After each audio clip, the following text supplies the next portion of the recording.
Buenas tardes a todos. Muchísimas gracias ante todo por estar conectados, ¿vale? Para esta cuarta sesión formativa de AEPA Aprendemos. Mi nombre es Enrique Laborde Izquierdo. Mientras se van conectando el resto de las personas, me presento. Soy pediatra de atención primaria en el Centro de Salud de Juan de la Cierva, en Getafe, y soy miembro del grupo de trabajo de gastroenterología, nutrición y endocrinología de la AEPAP. La sesión de hoy es una sesión dedicada a la intolerancia a la lactosa y la importancia de cuantificar la actividad de lactasa del enterocito. Y para esta sesión contamos con dos ponentes de gran calidad profesional y humana, dos compañeros.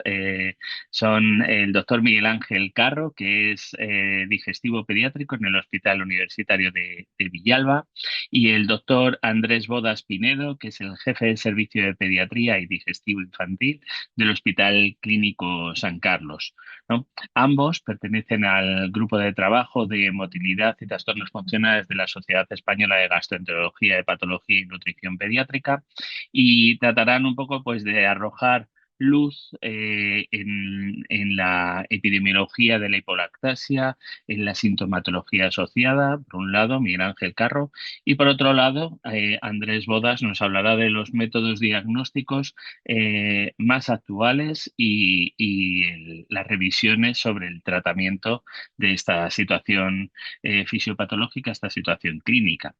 Muy bien, una breve introducción. Este artículo de la revista de Pediatría de Atención Primaria, ¿vale? Tiene ya bastante tiempo, de 2011. Pues cuando yo terminé la residencia me pidieron hacer una revisión, ¿no? Y hablamos pues del interés que suscitaba, ¿no? El interés clínico y diagnóstico. Ha recibido 23.000 visitas desde entonces, ¿no? En esa revisión hablaba de las herramientas diagnósticas que tenemos, los test de hidrógeno expirado, el estudio de genética y cómo se realizaba el manejo, ¿no? Nutricional de estos pacientes mediante la restricción dietética o la suplementación enzimática. Pero ha cambiado mucho, ¿no? O sea, la prevalencia de la intolerancia a la lactosa y el porcentaje del mundo sin lactosa, como veis aquí, ¿no? Es muy variable y es muy frecuente la presencia de autodiagnóstico, quizás por un factor social, ¿no? Porque ser intolerante está de moda o porque los lácteos tienen una mala prensa. Y para su manejo, pues se ofrecen distintas opciones terapéuticas, desde fórmulas procedentes de proteínas lácteas sin lactosa, bebidas vegetales, lácteos fermentados, suplementación enzimática, probiótico, pero claro, hay que valorar los beneficios y los riesgos de esta exclusión alimentaria sin control. Eh, Nos encontramos ante síntomas comunes con otras enfermedades que nos llevan a diagnósticos precipitados y a dietas restrictivas con consecuencias, ¿no? Síntomas que pueden ser por una enfermedad funcional o una enfermedad orgánica, riesgos por osteopenia, por déficit de calcio y de vitamina D, además de un factor de disbiosis asociadas, ¿no? La lactosa es un prebiótico natural, ¿no?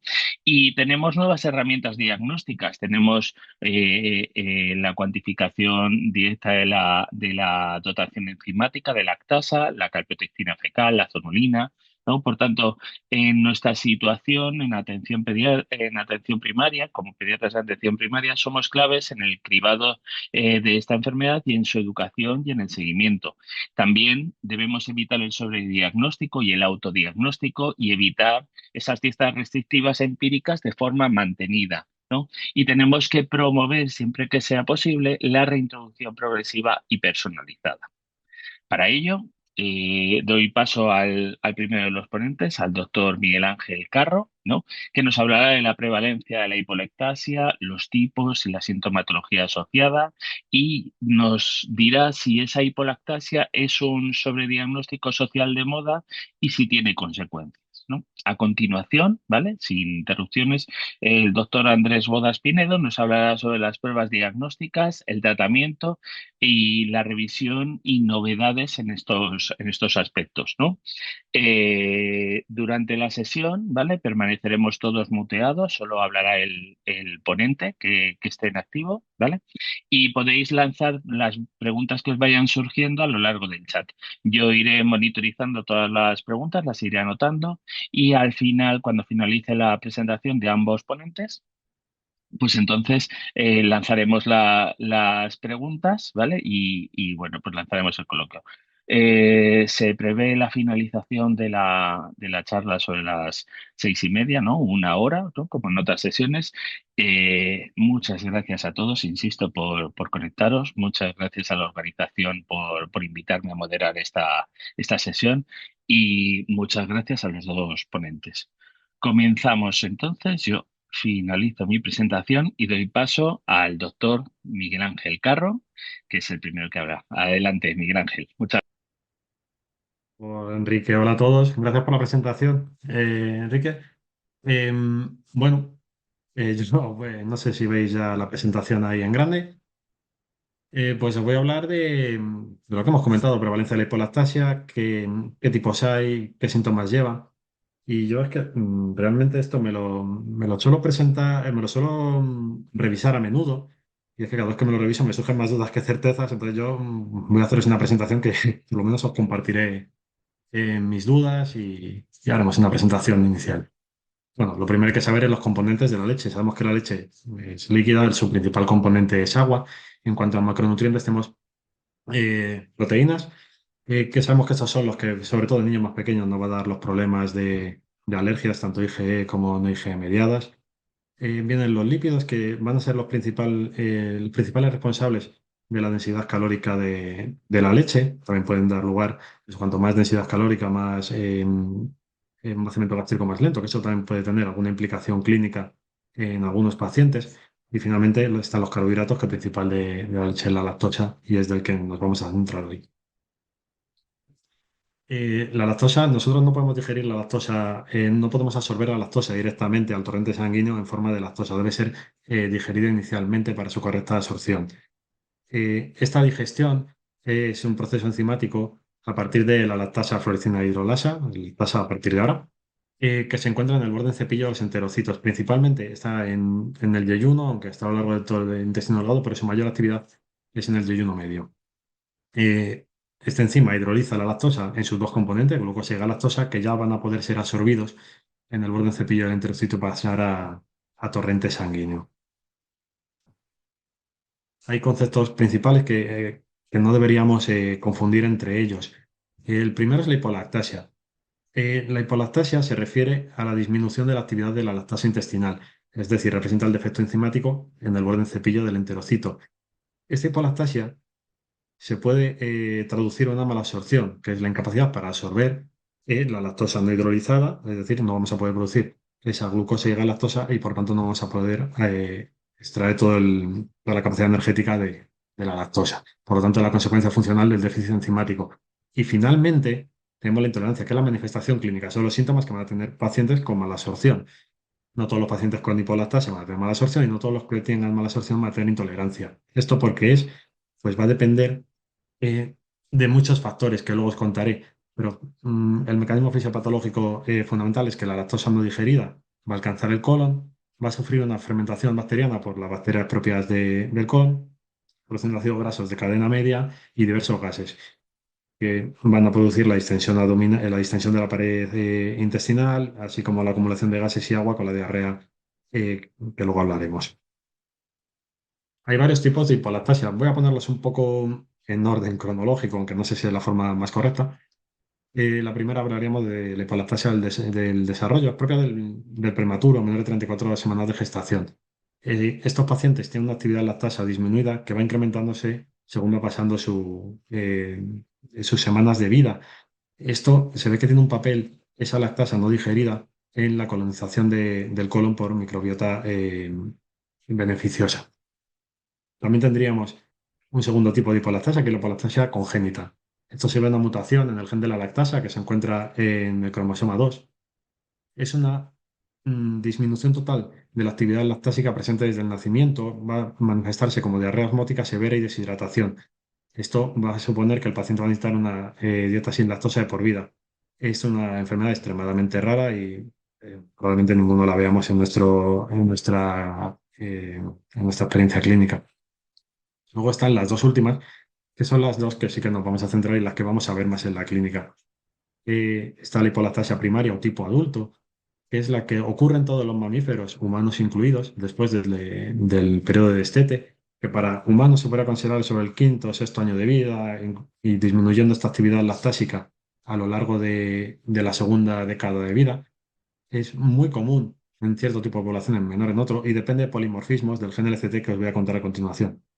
Y finalmente tenemos la secundaria. Esta no tenemos que olvidarla, porque es la más frecuente en pediatría. Es transitoria, se debe a un daño mucoso por otras enfermedades. La más frecuente es una gastroenteritis aguda que ha dado una diarrea prolongada, lo que conocemos como síndrome de postenteritis, pero bueno, también tenemos otras enfermedades que hay que descartar en ciertos pacientes, que son sobre todo la enfermedad celíaca o parasitosis intestinales, que son muy frecuentes. Luego también pacientes con enfermedad inflamatoria intestinal pueden tener una mala absorción secundaria por el daño mucoso. Esto es importante, eso, recordar que son transitorias y que no le debemos hacer una restricción de por vida a estos pacientes porque una vez que recuperemos la función intestinal de estos pacientes deberían poder tolerar la lactosa, a no ser que tuvieran hipolactasia primaria. ¿Qué polimorfismos van a determinar la persistencia de la lactasa? Mira, estos son, o no son todos los que se han conocido, pero vamos, se han descrito muchísimos más, pero sí que son los más frecuentes.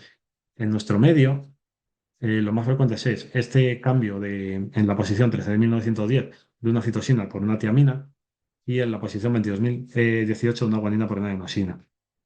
La presencia de un polimorfismo eh, que determine persistencia de la lactasa te va a dar un fenotipo de lactasia persistente. La ausencia de estos polimorfismos, es decir, dos alelos, por ejemplo, el CC, en el caso de la posición 13.910, te van a dar una hipolactasia, una predisposición a una hipolactasia. Entonces, eh, tenía que hablar de la prevalencia. La prevalencia más fácil de determinar es la prevalencia del genotipo. Estos son los genotipos lactosa persistentes, o sea, todos estos polimorfismos de los que hemos hablado antes. Veis que en Europa el más frecuente es el que habíamos hablado, el cambio de citosina por tiamina en esta posición. De manera que si vemos todos los polimorfismos conocidos, en Europa andamos en torno a una tasa de persistencia de lactasa en torno al 40-60%. O sea que es lo mismo que decir que un 40-60% no tienen gen de persistencia de lactasa. Como hemos dicho, tener uno de estos alelos te va a meter en un fenotipo lactasa persistente, con lo cual el fenotipo, la distribución va a ser similar.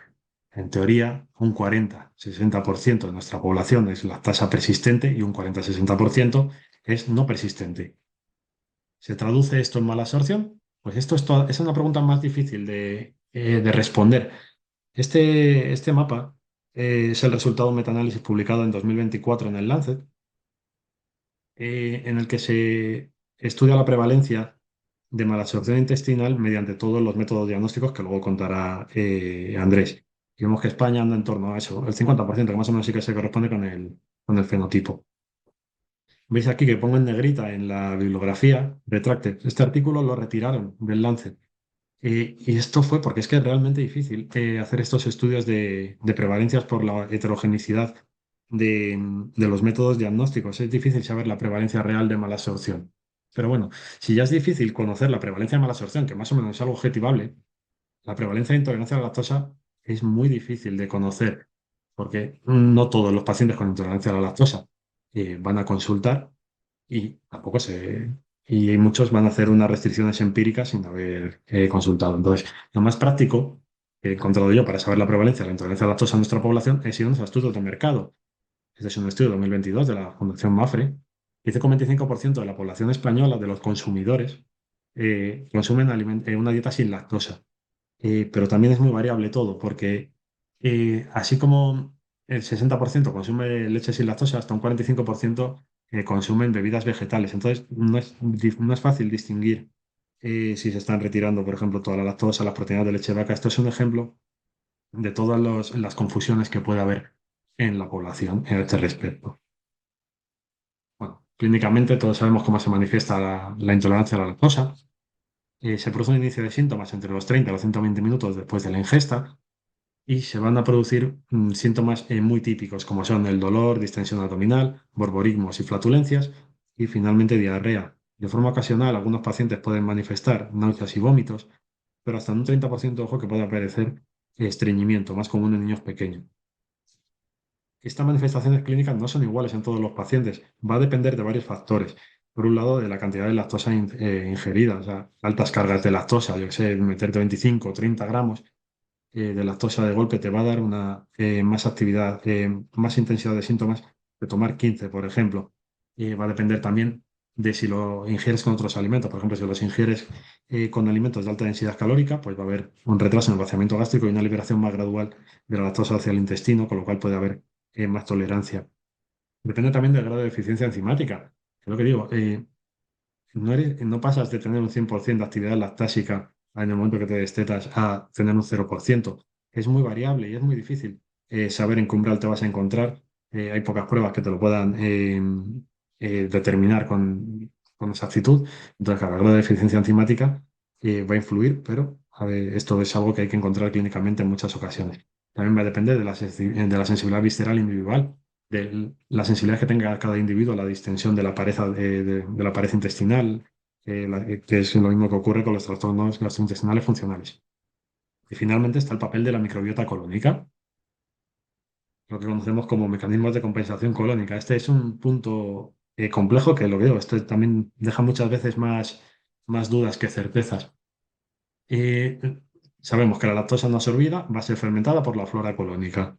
Va a producir ácidos grasos de cadena corta, hidrógeno, CO2, metano como gases, que van a ser los responsables de la acumulación de gases, el efecto osmótico que va a producir la diarrea. Sin embargo, lo que hemos dicho, hay grados distintos de severidad de síntomas con mismos grados de hipolactasia. Esto es complejo. ¿Por qué ocurre esto? Pues nos tenemos que ir a mirar los mecanismos de adaptación colónico.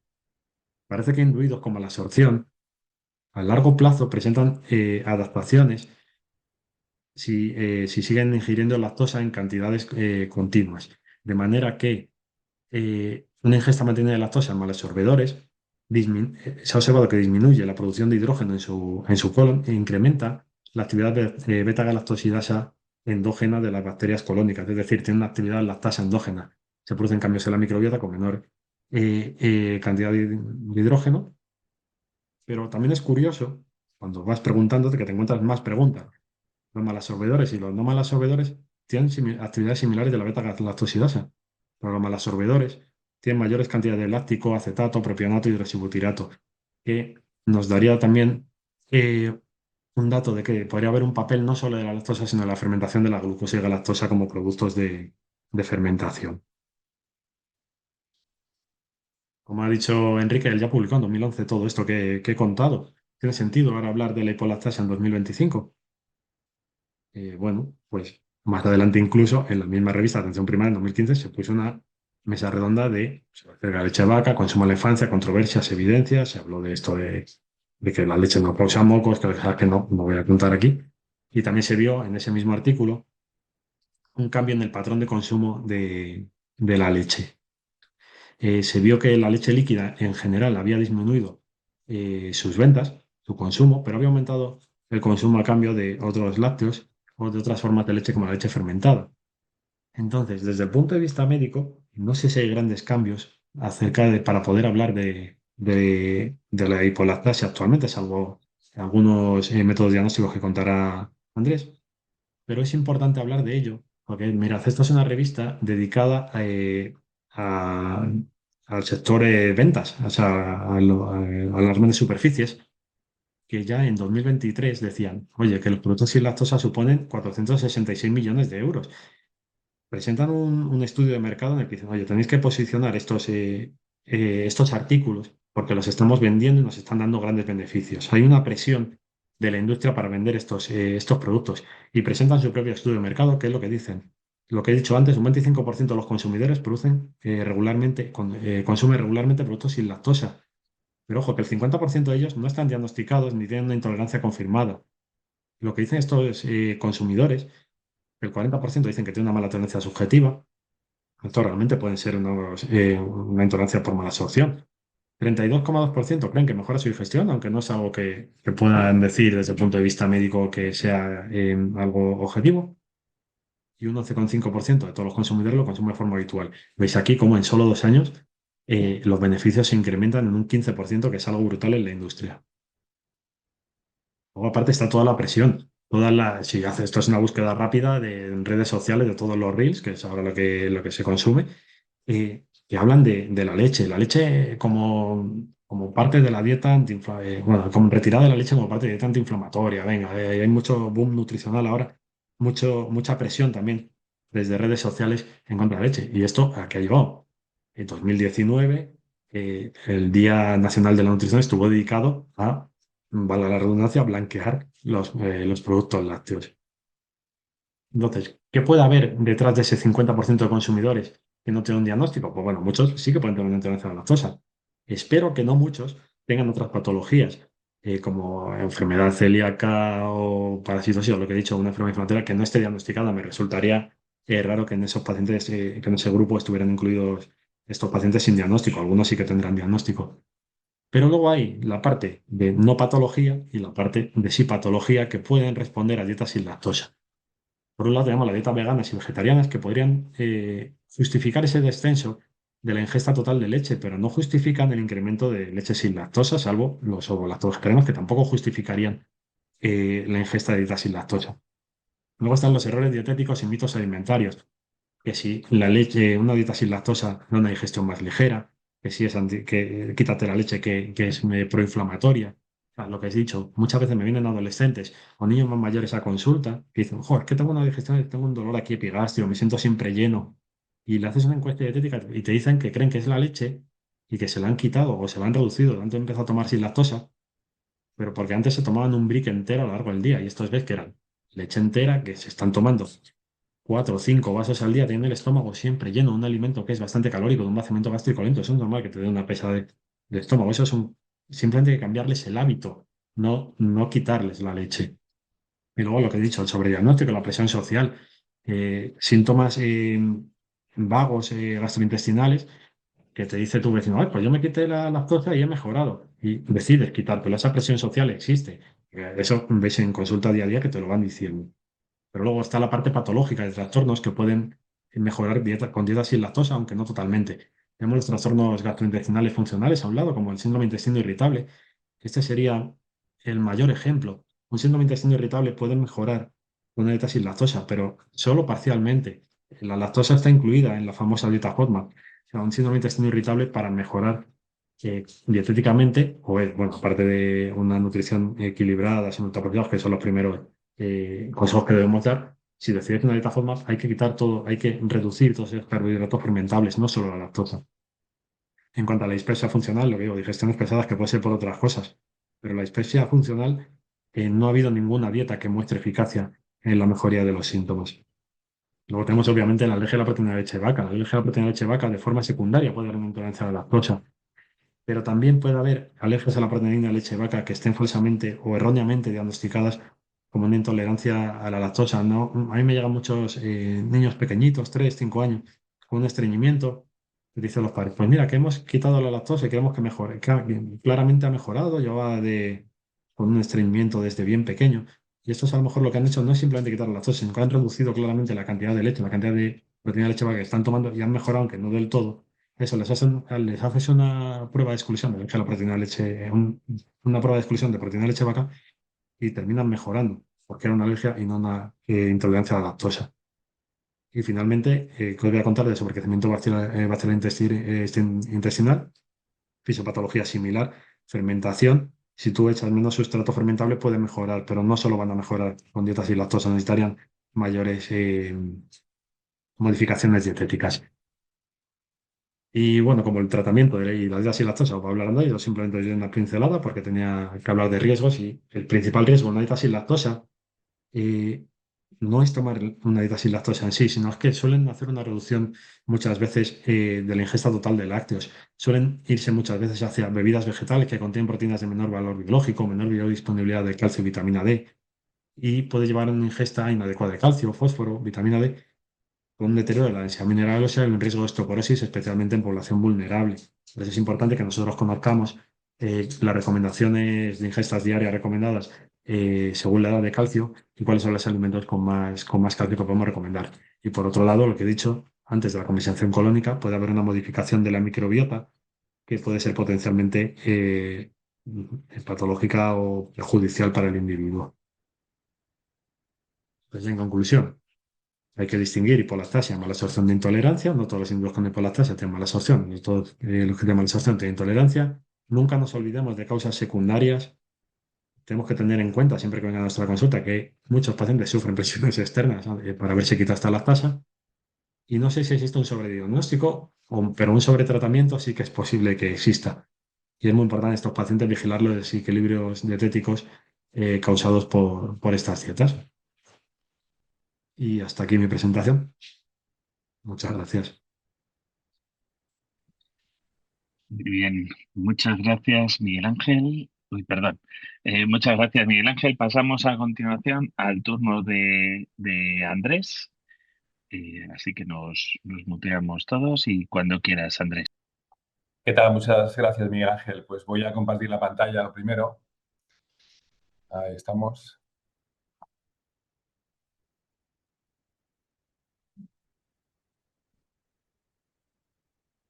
Ahí está. ¿Se ve bien esta pantalla? Sí, tienes que ponerlo en modo de presentación, Andrés. Está en modo de presentación ya, en principio. Vemos a lo mejor cambiar la vista o unificar la vista de moderador o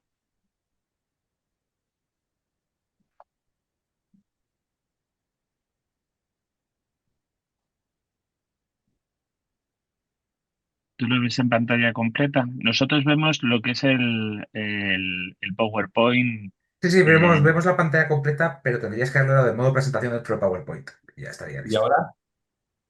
Sí, sí, sí, te vemos, Ahora te vemos. yo Se ve el PowerPoint, pero dale en dentro del PowerPoint a modo presentación abajo. está en modo de presentación, yo la veo entera. No sé vosotros cómo la veis. claro, Pues pues entonces unificar cierra el modo de presentación y en digo, vista yo creo que es unificar el modo de presentación. Porque lo vemos como... Vale, pues espera un segundito a ver cómo hacemos esto.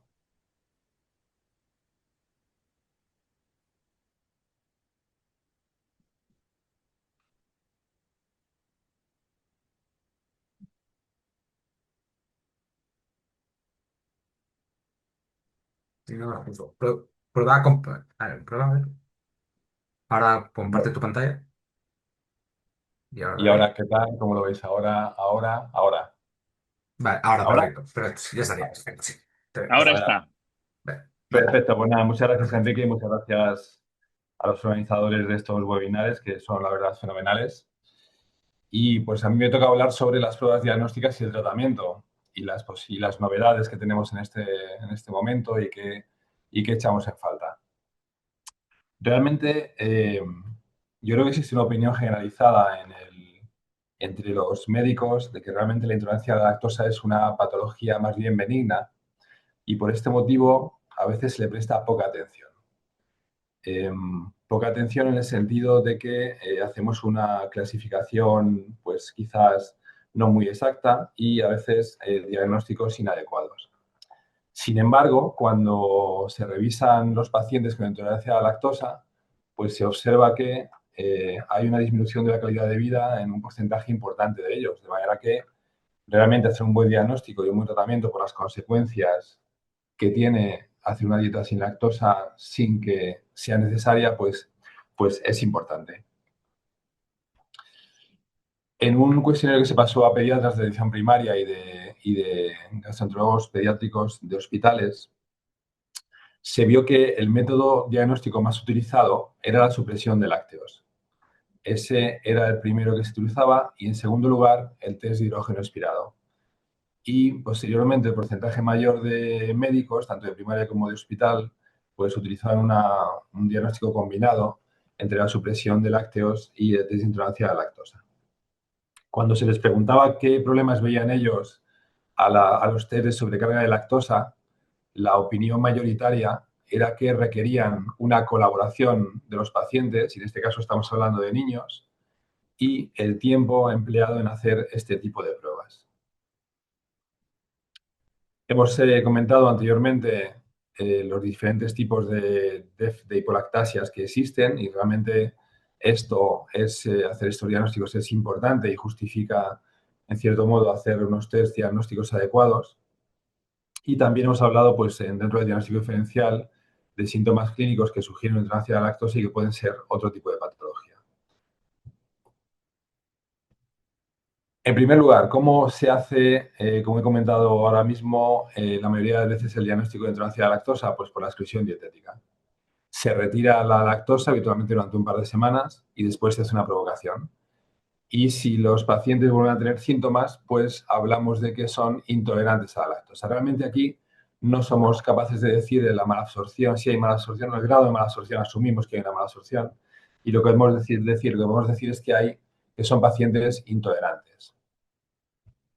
Realmente el gol estándar en cuanto al diagnóstico de intolerancia a la lactosa es el estudio de la actividad lactasa en la mucosa intestinal. Para estudiar la actividad lactasa en la mucosa intestinal hay que hacer una gastroscopia y tomar biopsias de duodeno, sobre todo pues, a nivel distal.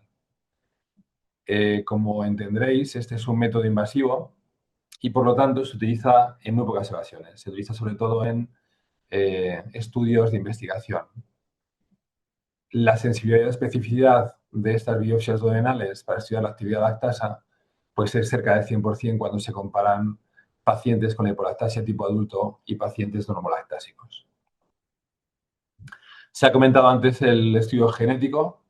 El estudio genético nos sirve para diagnosticar principalmente un déficit de lactasa tipo adulto y su especificidad y sensibilidad es una sensibilidad de 80 a 90% según las series que se lean y una especificidad de 93-100%.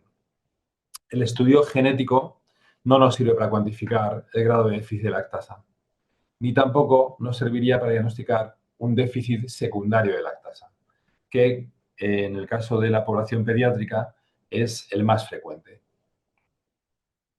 En cuanto a los estudios de sobrecarga oral, pues el primero de ellos, el primero del que quiero hablar, es la sobrecarga oral de lactosa. Damos una cantidad de lactosa, aproximadamente unos 2 gramos de lactosa por kilo, y posteriormente hacemos determinaciones en sangre de glucosa en el momento basal, a los 20 minutos, a los 40, a los 60, a los 90 y a los 120. Es una prueba, como veis, indirecta. Si sube la glucemia, si sube la glucosa en sangre, diagnosticaremos una falta en la actividad de lactasa. La sensibilidad está alrededor del 78% y la especificidad pues, de un 93% más o menos. Es una prueba invasiva, no nos gusta hacer esta prueba en los niños porque tenemos que darles pinchazos. Hay que pincharles varias veces si hacemos determinaciones capilares o hay que coger una vía venosa periférica si utilizamos esa vía para hacer las determinaciones de glucosa en sangre. En este test influye tanto el vaciado gástrico como el efecto posible de la insulina. El otro test que se utiliza con sobrecarga de lactosa es el test de hidrógeno expirado. Este test es un test en el cual se da una cantidad de lactosa y se mide el hidrógeno exhalado por el aliento después de la ingesta de esa sobrecarga de lactosa. Este test se basa en la fermentación de la lactosa que ha sido mal absorbida por las bacterias del colon. Aproximadamente un 20% de la lactosa que llega al colon y que pasa a sangre es la que posteriormente se transforma en hidrógeno expirado, que es el que nos sirve para realizar este test. El 80% restante se elimina por vía rectal. Tiene una sensibilidad de un 78% más o menos y una especificidad algo mayor del 90%. Es un test no invasivo, lo cual está bien. No tenemos que hacer determinaciones analíticas a los niños para obtener los resultados, pero requiere una colaboración del paciente, ya que el método, como veremos ahora, requiere de que el niño colabore para obtener una buena prueba. Tiene unas limitaciones, que es que hay que dar unas normas previas que deben ser cumplidas y que nos encontramos dentro de la población general con un porcentaje de pacientes, que se calcula que es alrededor de un 20%, que tienen una microbiota que no forma hidrógeno. ¿Y por qué puede ser esto? Pues porque se han tomado antibióticos previamente, porque ha habido una infección intestinal previa, porque se ha hecho una preparación para una colonoscopia en los días anteriores, o simplemente porque ha habido una adaptación del colon a la ingesta de lactosa. Es lo que comentaba anteriormente Miguel Ángel, la compensación colónica. Es una prueba que, como damos lactosa en dosis relativamente altas, puede producir molestias en sujetos que tienen muchos síntomas, y es una prueba que requiere tiempo para hacerla y una dieta especial el día anterior. Además, es una prueba de las consideradas pruebas funcionales, y esto significa que no está disponible en muchos servicios pediátricos hospitalarios, tampoco en muchos servicios de digestivo de hospitales, y tampoco está disponible habitualmente en los centros de salud. Es decir, hay que buscar el sitio donde se pueda hacer esta prueba. Para su realización, pues como decía, hacen falta una serie de instrucciones que se suelen dar y que se hacen desde el día anterior. El paciente tiene que estar en ayunas desde 12 horas antes de la prueba, solo podría beber agua, no puede tomar fibra o laxantes unas semanas antes, no puede tomar antibióticos 4 semanas antes. Si toma algún tipo de procinético, probiótico, pues tiene que suspenderlos un par de semanas antes. No tiene que haberse hecho una endoscopia ni puede haberse puesto un enema el mes anterior. En caso de los niños nos importa menos lo del alcohol, porque no suelen beber alcohol. No mascar chicle ni hacer ejercicio. Y el mismo día de la prueba se pueden tomar medicamentos, excepto laxantes o antibióticos, como decíamos, o vitaminas. Si se solicita más de un test, pues hay que esperar al menos una semana entre uno y otro. Y hay una dieta específica que se da a los pacientes para que hagan el día anterior. Pues puede comer arroz blanco, puede tomar embutidos, puede tomar carne, agua, té, huevos, pero no podría tomar productos con lactosa, cereales, pasteles o bollos, legumbres, frutas, refrescos, etc. De manera que el día anterior pues también se está haciendo una dieta un poco restrictiva que algunos niños, la verdad es que en mi experiencia, a veces no toleran bien. Y se suelen poner ejemplos de dietas que tienen que hacer pues el día anterior también. ¿Cómo es la prueba? Pues como hemos dicho, tras un periodo de ayuno, que en los niños no son esas 12 horas que hemos comentado, sino 6-8 horas en lactantes y 8 horas en un niño mayor, se toma una muestra basal. Posteriormente se da lactosa. Se suele dar lactosa cuando se hace de una forma protocolizada a 1 gramo por kilo en una solución acuosa al 10% con un máximo de 25 gramos.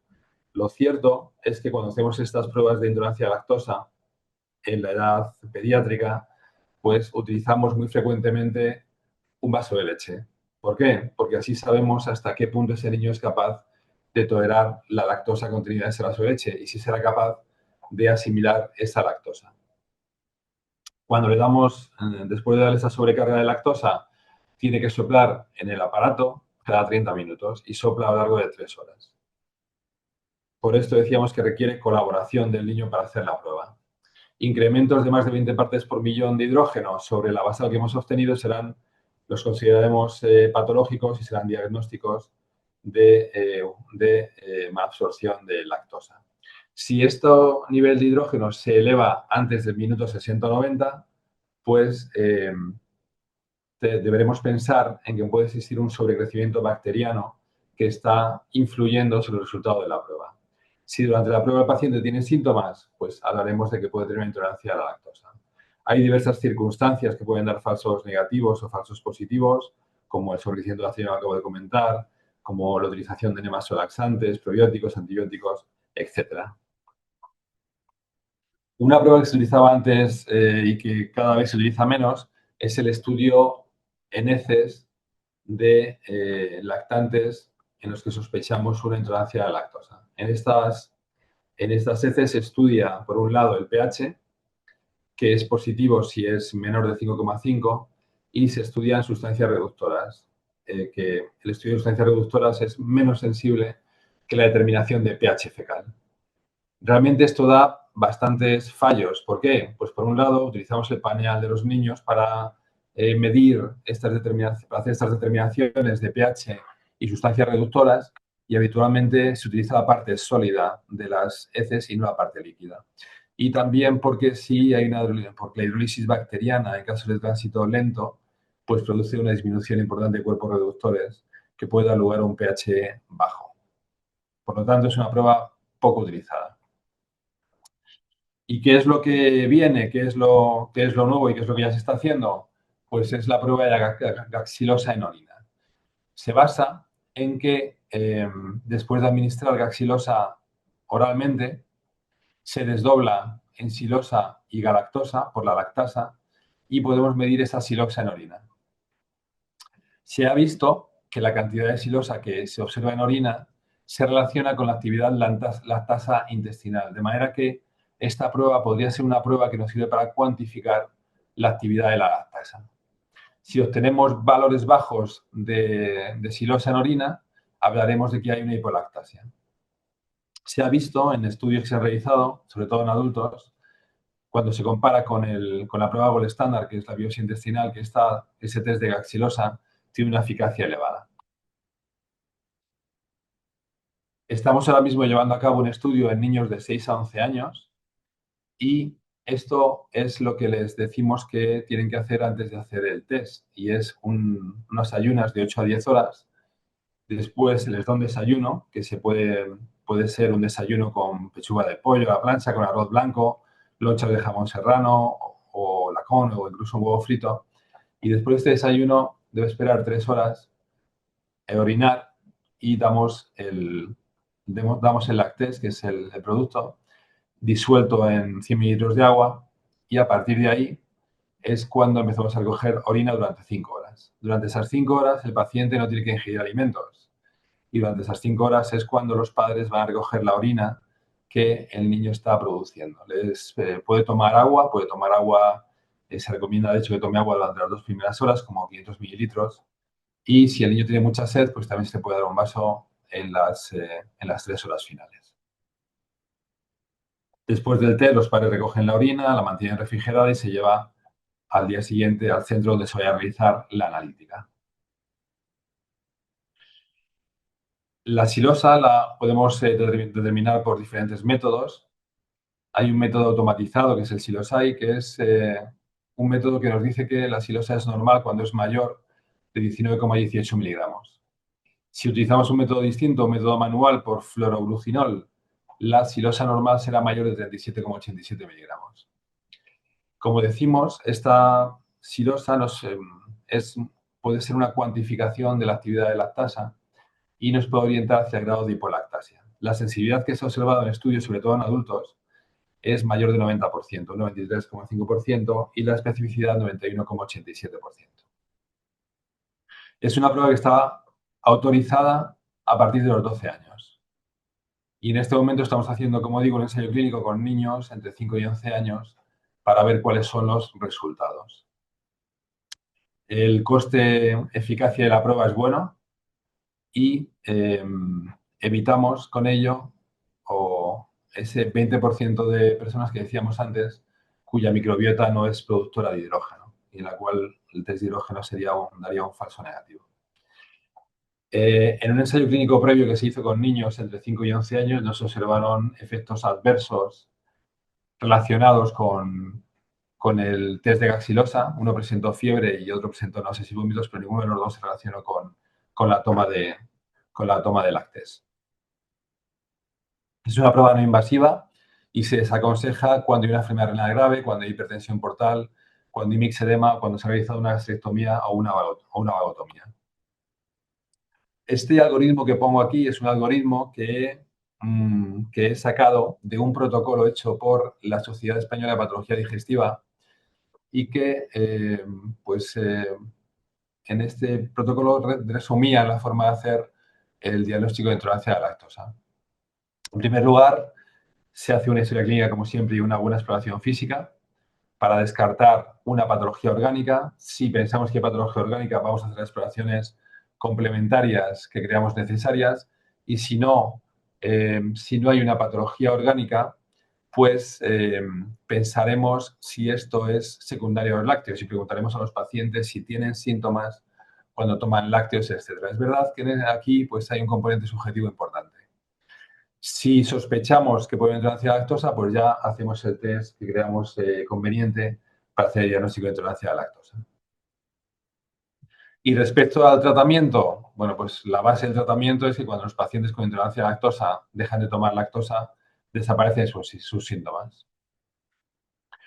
Lo que se utiliza habitualmente en los niños pues son fórmulas sin lactosa cuando son más pequeñitos y cuando son más mayores utilizamos pues leche sin lactosa.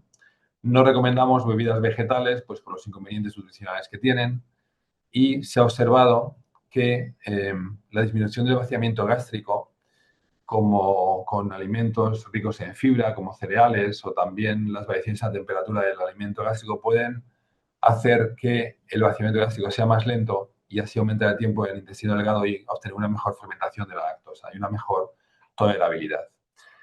También los pacientes que no tienen una intolerancia total, que es lo habitual, pues pueden tomar queso, sobre todo queso curado o queso de tipo emmental o gruyère, pueden tomar yogur y pueden tomar pastillas de lactasa. Las pastillas de lactasa las recomendamos solo en situaciones puntuales, de forma esporádica.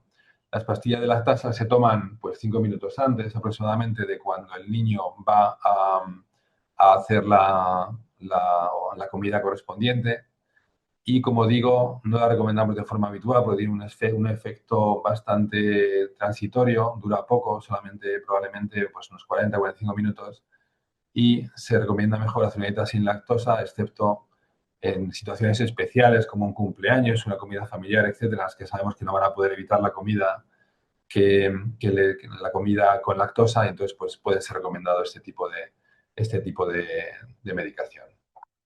Si el diagnóstico fue de una intolerancia secundaria a la lactosa, pues haremos una dieta sin lactosa de forma transitoria, habitualmente al menos 4 semanas, y después introduciremos la lactosa de forma lenta, poco a poco. Por supuesto, tampoco pueden tomar derivados lácteos como nata, como natillas, chocolate, batidos, pasteles, etcétera. Y es muy importante que advirtamos a los familiares de estos niños con intolerancia a la lactosa o a sus responsables o tutores que deben leer bien los etiquetados de los alimentos, porque a veces hay lactosa, encontramos lactosa en alimentos que no pensaríamos que tienen lactosa, como por ejemplo pues unas salchichas, embutidos o pan de molde, platos prefabricados o en medicamentos. Es importante tener en cuenta que una de las posibles consecuencias de una dieta sin lactosa es que no se realice una ingesta de calcio adecuada. Esto probablemente se obvia recomendando 2 o 3 raciones de lácteos al día o de productos que se encuentren enriquecidos en calcio. ¿Y qué alimentos tienen más calcio? Pues las sardinas enlatadas, por ejemplo, la gamba, la almeja, el berberecho, salmón, langostinos, las legumbres, por supuesto, tipo guisantes, tipo garbanzos, y verduras como la espinaca o el brócoli.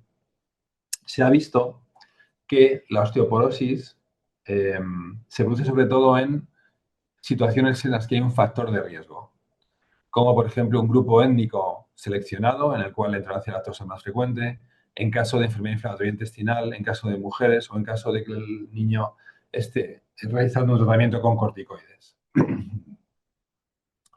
En diversas publicaciones se ha escrito que los adolescentes que tienen mala absorción de lactosa pueden tomar al menos 12 gramos de lactosa de una vez.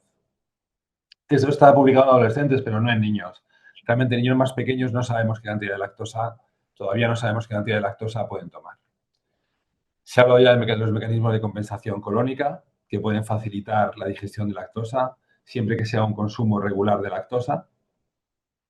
Y también recomendamos consumo de lácteos con menor contenido de lactosa. Pueden ser lácteos fermentados o tratados enzimáticamente con beta-galactosidasa o a los cuales se suma enzimas bacterianas capaces de digerir la lactosa. Existen fermentos lácticos que están principalmente en yogur, como Lactobacillus casei o el Streptococcus thermophilus, en los cuales se ha observado que dándolos de manera repetida en el tiempo pueden favorecer la tolerancia a la lactosa. Y como conclusiones de lo que he ido comentando, es que la intolerancia clínica a la lactosa podría estar sobrediagnosticada en la infancia, que el déficit más frecuente es el secundario, que este déficit es transitorio, y que el tratamiento damos dieta baja en lactosa cuando es un caso leve, o si es un caso con una sintomatología muy grave, pues damos una dieta exenta totalmente. Muy bien, pues esto es todo lo que quería comentar. Muy bien, muchas gracias, Andrés. Entonces, comparto aquí. Muy bien. Fenomenal. Bueno, Andrés, Miguel Ángel, perdón.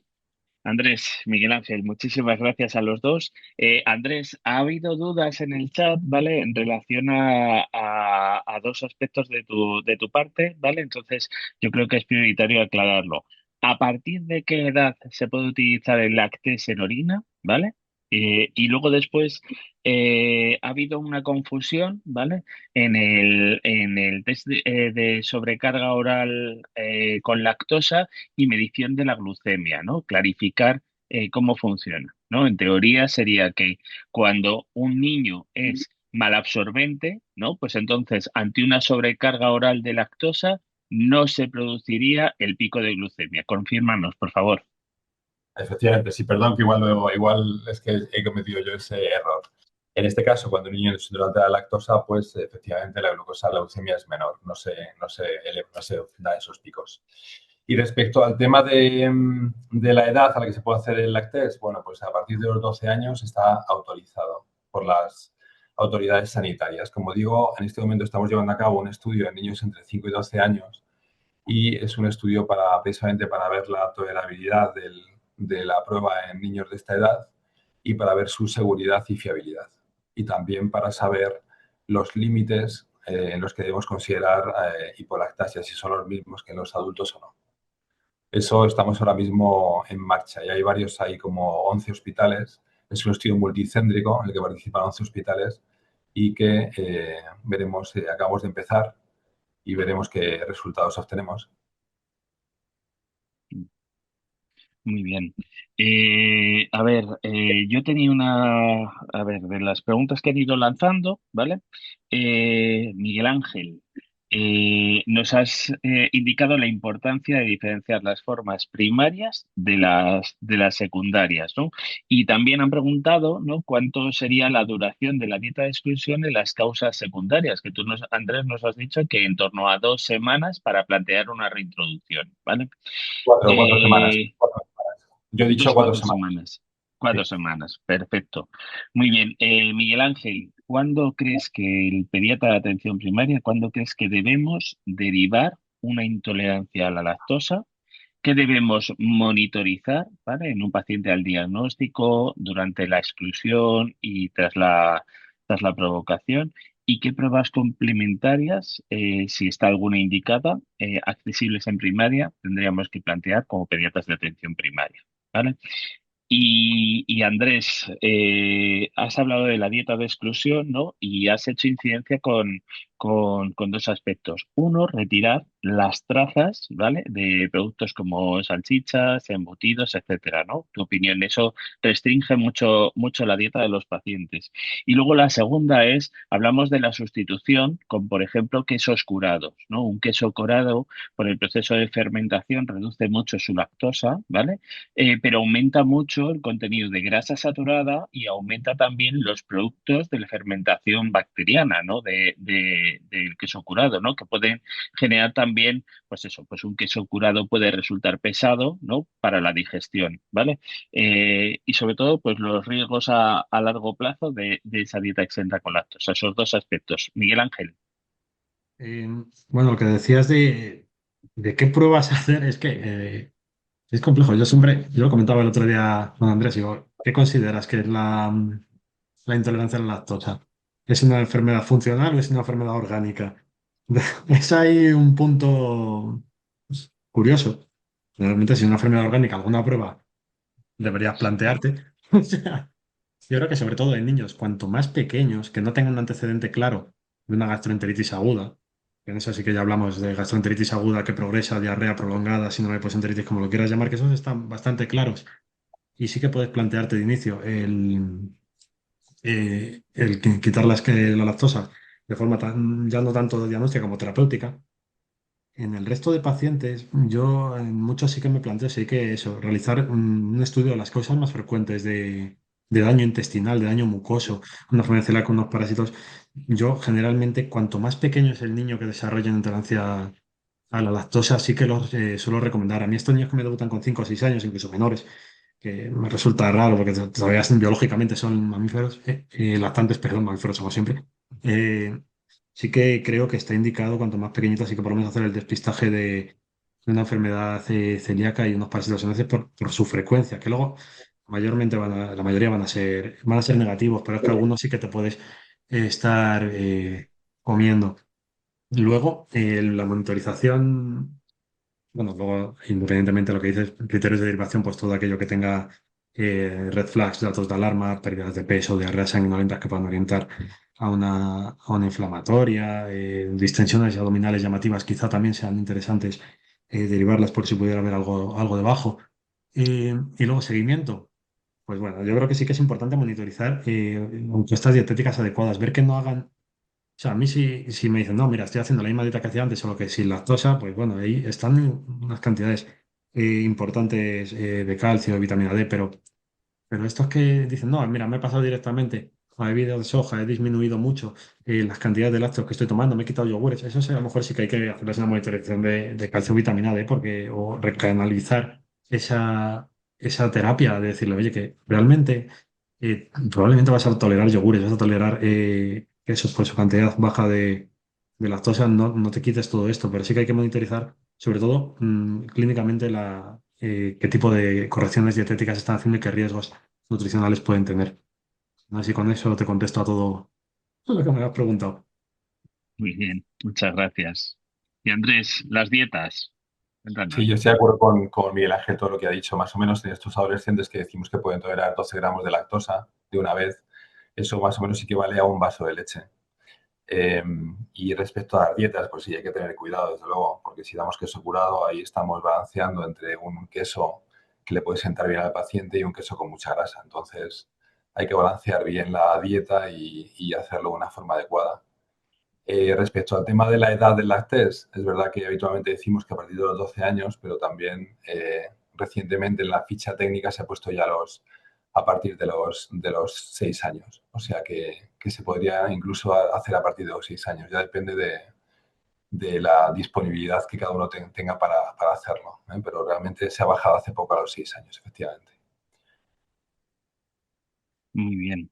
Y bueno, preguntan también en el chat sobre el precio del lácteos, ¿vale? El precio del lácteos. Y yo te quería hacer una pregunta, Andrés, has comentado los test de hidrógeno inspirado, ¿vale? Pero si consideras oportuno realizar test de hidrógeno y test de metano, ¿no? Porque hasta un 20% de la flora puede ser productora de metano, ¿no? Y si consideras conveniente que se debería realizar no con la sobrecarga de lactosa pura, sino con un alimento en cuestión. Y luego ya nos queda una última, pero me quedo con la esta. Siempre se ha dicho, o en algunos lados se ha leído que la lactasa es una enzima inducible por sustrato. ¿Vosotros qué pensáis? ¿Que es inducible por sustrato y que por tanto el mantenimiento de la dieta con lactosa pues puede ayudar a la compensación? ¿O que estamos hablando de la famosa compensación colónica y que el paciente intolerante primario, ¿no? Pues es intolerante primario, es una hipolactasia, ¿vale? Fisiológica una hipolactasia adquirida del adulto. Respecto al precio del lácteos, más o menos el precio es de unos 45 euros por prueba, aproximadamente. Y el tema del test de hidrógeno aspirado, si hay que hacer metano, sí, claramente hay que hacer metano para evitar ese problema de esa población que no es productora de hidrógeno. Creo que el test de hidrógeno más completo de hidrógeno aspirado más completo es con hidrógeno y con metano. Sí. Y respecto a la lactasa, yo casi soy más partidario de la compensación colónica, más que de otra cosa. Me parece que según vas leyendo, casi creo que es más la compensación colónica que el resto de argumentos. No sé, Miguel Ángel, ¿qué piensas al respecto? Bueno, lo primero, del test de hidrógeno metano, pero hay una parte que siempre solemos olvidar que es el CO2 expirado. Eso Ujú. no lo deberían poner en los informes porque concentraciones bajas de CO2 expirado significa que el niño no ha soplado y te puede Ujú. invalidar la prueba. Efectivamente, mala Eso, técnica. eso Absolutamente necesario.